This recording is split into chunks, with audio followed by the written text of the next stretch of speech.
Hello everyone, आज की इस वीडियो में हम देखेंगे 2.3। इसमें इसमें टोटल 7 क्वेश्चन है, बट मैं इसमें पहला और दूसरा क्वेश्चन को छोड़ दी हूँ क्योंकि उसमें सिंपल सा लॉजिक था। उसमें पूछा जा रहा था कि आप अपनी बुक में देख लीजिएगा कि कौन सा गुना का सचारी नियम है, कौन सा वितरण नियम है, बस एग्जाम्पल के द्वारा। तो मैं तीसरे से स्टार्ट करती हूँ। देखिए, तो इस क्वेश्चन में बताया जा रहा है कि निम्नलिखित में से किस में शून्य निरूपित नहीं होगा। ठीक है, which of the following will not represent zero. तो इसमें 4 ऑप्शन दिया गया है। तो इसमें पहला दिया है 1 + 0, 0 इंटू 0, 0 डिवाइडेड 2 एंड 10 - 10/2। तो देखिए, अगर हम किसी भी अंक में जीरो ऐड करते हैं तो उतना ही आएगा। जैसे मैं 1 में 0 ऐड करेंगे तो कितना आएगा, 1 ही होगा, इसका 1 ही होगा।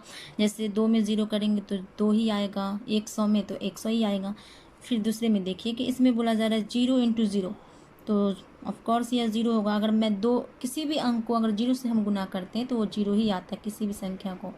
जैसे हो गया 5 गुने 0 तो 5 तो 0, 100 गुने 0 तो 0, 1000 गुने 0 तो 1, मतलब 0 ही होगा। तो ऐसे ही फिर तीसरे में देखिए 0 और भागा 2, तो इसमें भी 0 ही होगा, क्योंकि अगर हम किसी भी किसी में मतलब 0 अंक में अगर हम किसी भी अंक से देते हैं, जैसे हो गया 2 से, 5 से, 6 से, कोई भी सा भी अंक से अगर हम भाग दे रहे हैं तो वो 0 ही होगा। ठीक है। और चौथा में देखिए, इसमें बोला जा रहा है कि 10-10/2, तो 10 में से 10 जाएगा तो 0/2, तो 0 ही होगा, जैसे ये वाला है। तो इसलिए इसमें और क्वेश्चन में बोला जाए कि इसमें शून्य निरूपित नहीं, तो इसमें किस में शून्य नहीं आया, इसमें भी आया है, इसमें भी आया है, इसमें भी आया, बट इसमें नहीं आया। तो इसमें नहीं आया तो इसका दीजिएगा, इसका आंसर होगा ऑप्शन नंबर 1। चलिए, तो हम क्वेश्चन नंबर 2 में चलते हैं। क्वेश्चन नंबर 4 में बोला जा रहा है कि यदि 2 पूर्ण संख्याओं का गुणनफल शून्य है तो क्या हम कह सकते हैं कि इनमें से एक या दोनों ही शून्य होने चाहिए। उदाहरण देकर अपने उत्तर की पुष्टि कीजिए। ठीक है, तो इसे हम बनाने के लिए, और हमें पता ही है कि जैसे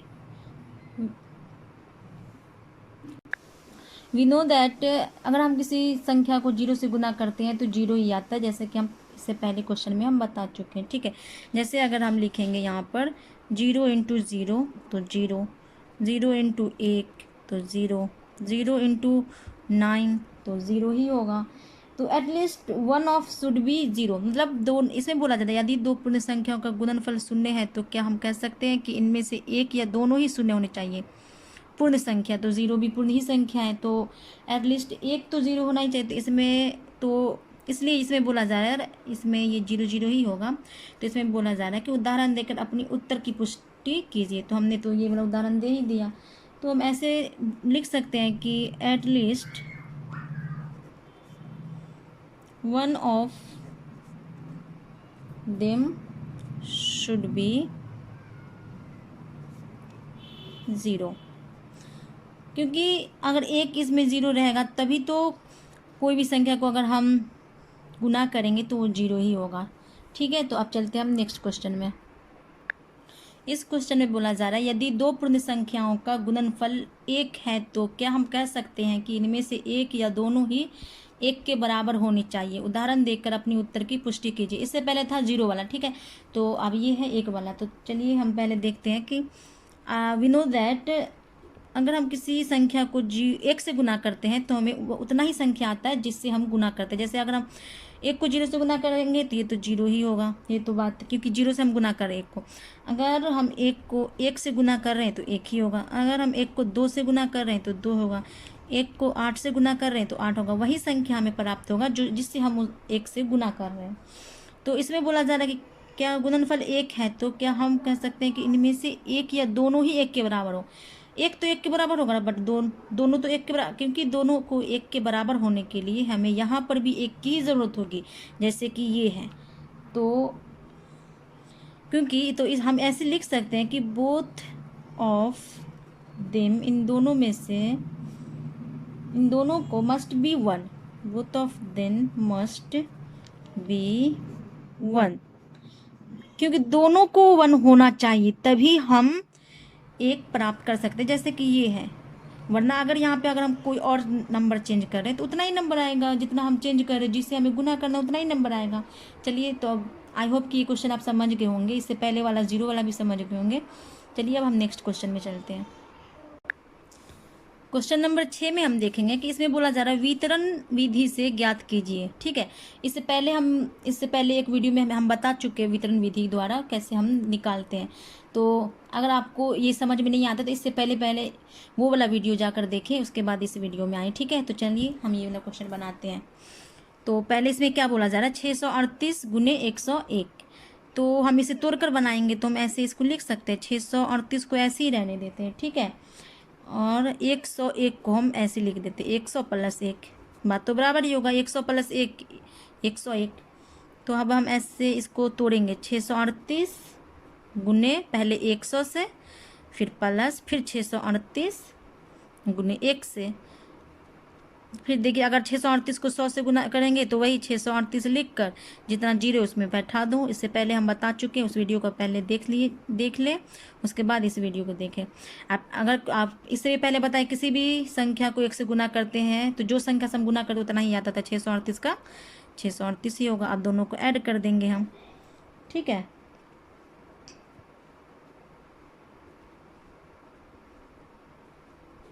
हमें इतना आंसर इसका प्राप्त होगा, 8 होगा। देखिए 8 और 0, 8 0 3 3 होगा, फिर 8 और 6 14 के 4 होगा, फिर 3 1 4, फिर 6 का 6। चलिए अब 21 का, इसमें कुल टोटल चार क्वेश्चन था, तो मैं पहला और तीसरा क्वेश्चन बता रही हूँ। ठीक है, तो पहला तो हो ही गया, अब तीसरा देखिए। तीसरा में है 734 + 25। तो अगर हम इसको चेंज करेंगे तो कुछ खास इसमें ये नहीं मिलेगा, अंक प्राप्त नहीं होगा, तो हम इससे पहले इसे हम चेंज कर देते हैं। ठीक है, तो इसको 25 को हम इधर ऐसे लिख देंगे, कोई फ़र्क नहीं पड़ेगा। आप इसे इधर लिखिए, जैसे होता है ना 2 गुने 3 6 और 3 गुने 2 6, चाहे इधर लिखो चाहे इधर, कोई इससे फ़र्क नहीं पड़ता है। तो 25 को हम इधर ही लिख देते हैं। ठीक है, और उसके बाद से 734 को हम इधर ले जाते हैं, उसके बाद हम तोड़ते हैं इसे। 25 गुने 734 को हम ऐसे लिख सकते हैं, 700 + 34 734। फिर जैसे मैं इसमें क्यों ना पहले 25 को 700 से गुना कर देते हैं, फिर प्लस, फिर 25 को 34 से गुना कर देते हैं। तो इससे गुना करेंगे तो 25 सत्ते 175, और डबल जीरो है तो यहाँ पे डबल जीरो दे देंगे। और देखिए 25 34 को कैसे हम गुना करेंगे, तो इससे हम शॉर्ट ट्रिक में गुना करेंगे। अगर यहाँ पे देखिए फ्रेंड्स, 25 और 34, एक तो ये मेथड होता है, पहले इससे गुना करो, फिर इससे, फिर इससे, फिर इससे, फिर दोनों को ऐड कर दो। अगर हम उतना टाइम नहीं, अगर हम चाहते कि शॉर्ट में बनाएं, तो पहले देखो इसको और इससे गुना करो, 5 और 4 को, तो 5 चौके 20, 20 के 0, और कितना हासिल रह गया 2, तो 2 को यहाँ लिख दो साइड में। फिर देखो 5, फिर देखो इसको 5 को 4 से गुना करेंगे, जैसे है ना 4 2 2 ही, मतलब क्रॉस में गुना करेंगे, ऐसे के गुना करेंगे। तो 5 को 3 से गुना करेंगे तो 5 तिया 15, और 4 दूनी 8, और 15 और 8 को ऐड कर देंगे, 5 तिया 15 हुआ, और 4 दूनी 8 हुआ। तो 15 8 को ऐड करेंगे तो कितना होगा, करो 23 होगा। ठीक है, 23 और 23, और ये जो पहले एक हासिल था 23 में 2, ये वाला हासिल, उसको जोड़ देते, 23 और 2, 23 2 25, 25 के 5, फिर कितना बचा हाथ में हासिल, फिर 2 बचा। अब इसको 3 और 2 को गुना कर दो, सिंपल सा, 3 दूना 6, और 6 2 8, 850। तो यहाँ पर होगा 850। अब दोनों को ऐड कर देंगे। ठीक है, अगर आपको ये गुना का मेथड समझ में नहीं आया तो आप हमें कमेंट करें, हम एक वीडियो इस पर बना देंगे शॉर्टकट मेथड से कैसे गुना किया जाता है। ठीक है, तो अब देखो, अब ये दोनों को ऐड करेंगे तो कितना होगा, 0 0 इकाई से इधर का इकाई और इधर का इकाई, कितना होगा 0 0 0। फिर ये दहाई का अंक है 5 0 5, 8 5 कितना होता है 13, 13 के 3, हाथ में फिर एक हासिल हो गया, फिर 7 1 8 और 1 1, 18 350, इसका ये आंसर हो जाएगा। चलिए अब हम नेक्स्ट क्वेश्चन में चलते हैं। इस क्वेश्चन में बोला जा रहा है कि लास्ट क्वेश्चन है ये, कि निम्नलिखित प्रतिरूपों को समझे और आगे बढ़ाए। जैसे इसमें दिया गया है कि 1 गुने 8 + 1 = 9, 12 गुने 8 प्लस 2 बराबर 98, 127 गुने 8 प्लस 3 बराबर 987, और 1234 गुने 8 प्लस 4 बराबर 9876। यहाँ पे डॉट डॉट डॉट है, गुने 8 प्लस डॉट डॉट डॉट, यहाँ पर कौन सा अंक आएगा और यहाँ पर कौन खाली स्थान है, तो इसे हमें बनाना है। तो पहले सबसे पहले हम इसे समझते हैं कि ये आखिर बना कैसे किस पैटर्न पे बना हुआ है। तो यहाँ पर देखिए आप, यहाँ पर 1 को 8 से गुना किया गया, फिर 1 जोड़ा गया और यहाँ पर 9 लिखा गया, क्योंकि 8 गुने 1 तो 8 हुआ प्लस 1 तो 9। फिर यहाँ पर देखिए, यहाँ पर 1 है तो ये 1 यहाँ पर लिखा हुआ है, और 1 के बाद क्या आता है 2, तो यहाँ पर 2 लिखा गया है, ठीक है। और तो फिर 1 और 2 यहाँ पर 1 से गुना किया गया, यहाँ पे 1 2 से गुना किया गया, फिर गुने का चिन्ह, फिर 8 का 8 ही है, यहाँ पर प्लस 1 जोड़ा गया था तो यहाँ पर प्लस 2 जोड़ा गया है, ठीक है। फिर बराबर यहाँ पर 9 दिया गया था तो यहाँ पर 9 तो है ही, बट 1 फिर उसके बाद डिक्रीज हो रहा है अंक, तो 9 के पहले क्या आता है, 9 के पहले 8 आता है, तो यहाँ पर 98। अब ऐसे भी कर सकते, 12 को 8 से गुना करके और उस पर प्लस 2 जोड़ देंगे तो हम पे 98 आ जाएगा। जैसे 12 8 96 प्लस 2 98, तो ऐसे अगर तो ये तो यहाँ पर आसानी से ईजी से हो जाएगा, बट यहाँ पर नहीं हो पाएगा, क्योंकि तो हम इसी को पहचान अगर तो यहाँ पे हमें डिफरेंट मतलब यहाँ पे हमें इजी हो जा रहा है, बट यहाँ से हमें इजी नहीं होगा, क्योंकि 127 को हम 8 से गुना करेंगे कितना आएगा, फिर उसमें हम 3 जोड़ेंगे। चलो अगर मान लो ये भी इजी हो जाता है, फिर इसको हम कैसे गुना करेंगे, क्योंकि मतलब बहुत हार्ड हो जाएगा ना गुना करने में, फिर उसमें ऐड करना, तो इसलिए हम शॉर्टकट पैटर्न इसमें दिया गया समझने के लिए। इसमें पहले भी बोला जा रहा है कि समझे उसके बाद ही आगे बढ़ाए अंकों को। तो देखिए, तो यहाँ पर तो हो ही गया, ये वाला आप समझ गए कि 1 के बाद 1, फिर यहाँ पे 2 बढ़ा दिया गया, फिर 8 है, फिर 1 के बाद 2 आता है, फिर यहाँ पे 2 9 आता है, फिर 1 घटाकर 9 के पहले क्या आता है 8। तो ये देखो यहाँ पर उसके बाद से देखो ये फिर 12 यहाँ पे उतारा गया है, 1 2, और फिर 2 के बाद क्या आता है 3, 1 2 3, पहले 1 फिर 1 2 फिर 1 2 3, फिर गुना 8, फिर 2 के बाद क्या आता है 2 के बाद 3 आता है, फिर वहाँ फिर बराबर 9 8 7 हो जाएगा। उसके बाद से क्योंकि यहाँ पे 9 8 हो रहा है तो यहाँ पे 9 8 है, उसके 8 से पहले क्या आता है 8 से पहले 7 आता है। जैसे यहाँ पे 9 से पहले क्या आया था, तो 9 से पहले 8 आया था, तो यहाँ पे हम 8 लिखे थे। उसके बाद फिर यहाँ पे 9 8 उतारेंगे, और फिर 8 से पहले 9 से पहले 8 8 से पहले 7, तो यहाँ पे एक डिक्रीज़ होगा। इस लाइन में हम एक डिक्रीज़ करते लिखेंगे, इस लाइन में हम एक डिक्रीज़ मतलब एक इंक्रीज़ करके लिखेंगे, और यहाँ पर भी इंक्रीज़ होगा, जैसे 1 के बाद 2 2 के बाद 3 3 के बाद 4।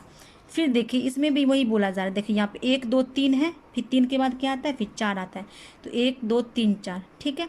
फिर गुना 8 तो 8 ही होगा, फिर प्लस में फिर 3 के बाद क्या आता है 3 के बाद 4 आता है, तो 4 लिख देंगे। एक ऐसे नहीं इसमें समझ में, तो देखिए जो यहाँ पर लिखेंगे वो उसको यहाँ पर भी ऐड कर देंगे। जैसे यहाँ पे 1 2 के बाद 3 लिखे तो यहाँ पर भी 3 लिख देंगे, यहाँ पे 1 2 3 के बाद 4 लिखे तो यहाँ पर भी 4 लिख देंगे, ठीक है। फिर इक्वल टू में देखें, फिर देखिए 9 8 7 है, 9 8 7, जैसे 9 था फिर यहाँ पे 8 हुआ, फिर एक एक डिक्रीज़ हो रहा था, 9 8 7 के बाद डिक्रीज़ एक क्या होगा, एक अंक फिर लेस होगा तो 6, तो यहाँ पर 6 लिख देंगे, ठीक है। तो यहीं पे फिर ऐसे ही बोला जा रहा है कि यहाँ पे डॉट डॉट डॉट दिए, तो यहाँ पर क्या होगा, जैसे एक बढ़ते आ रहा है तो यहाँ पर भी एक बढ़ेगा, जैसे 1 2 3 4, एक क्या बढ़ेगा 5 बढ़ेगा, ठीक है।